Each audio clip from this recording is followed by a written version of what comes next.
Okay, so what is the height of the London Eye? I haven't... What is the height of the London Eye, Minister? I don't know the height of the London Eye. I'm afraid. Imagine a home minister cannot answer a question that is set for immigrants who are not born in the British to answer. Very interesting.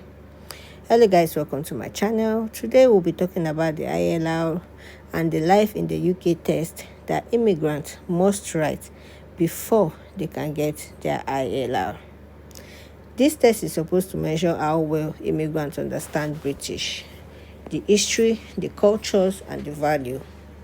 But during this recent discussion, some members of the Parliament question whether this test actually makes sense. And at one point, a government minister struggled to answer a direct question about the purpose of this test. So, what do you expect immigrants to do if someone from here cannot answer? The Life in the UK test is required for people applying for ILR. The test takes almost 25 or 24 multiple choice questions for you to answer, and you must score at least 75% to pass. The idea behind this test is to ensure that immigrants understand the society they are becoming part of. Critics argue that many of the questions focus on historical, tribal, or obstruction facts that even many British-born citizens may not know, just like the one we just watched. For example, questions can include topics like historical kings and battles, specifically cultural tradition, old political events. Some MPs believe this test should instead be focused on practical knowledge such as law, rights, and everyday life in the UK. During the debate, one of the MP asked a question and couldn't answer to that question. What exactly are immigrants required to take this test for? The moment that Parliament argued this, it makes no sense to some parliaments, and if some parliaments agree that this test should be scrapped. Supporters of this Life in the UK test argue that it plays an important role in encouraging immigrants to learn about the British society. They say it helps promote integration and national identity. However, critics believe that test needs to be updated.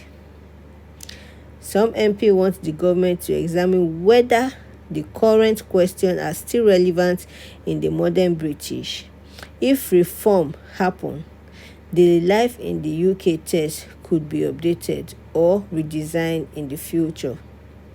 So, my question is, should immigrants really take this test, or should the system just change? Let me know your opinion in the comment section.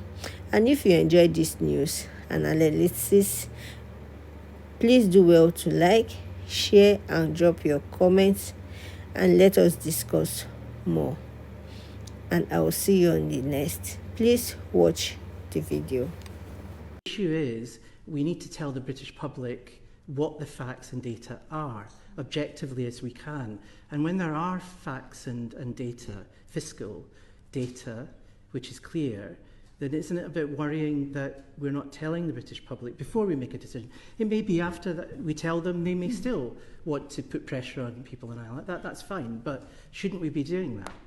So we have published that and set it out, and that was part of the Home Secretary's, and it was the transparency data was it was referred to as part of the published materials around it. And obviously, as the Minister said, we have made no final decisions on the route to settlement for those cohorts or transitional provisions, because that is subject to the consultation.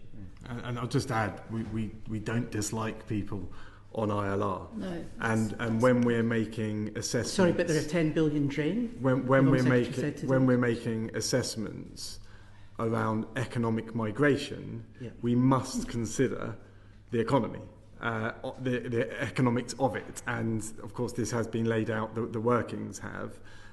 You're not wrong in saying that there are many people who are contributing in other ways, and this is a part of the consultation to ensure that that's captured, because we are looking at a system that's fair as well. So it has to benefit Britain and our country economically, but of course that fairness has to be built in. So we're looking at all of that within the consultation.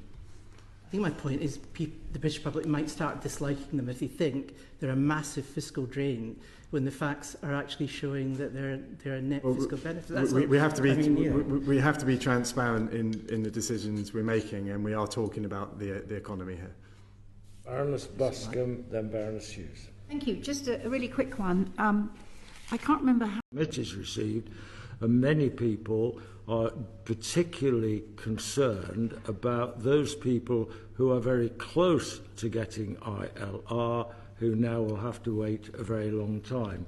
Presumably, as a result of the consultation, you envisage there will be some leeway for people who are perhaps within the last year or 2 years to getting their current 5 years, so they will still be able to continue, or do you think it will be a very hard decision? There has to be a line drawn, and wherever you draw the line, there will be others close to it.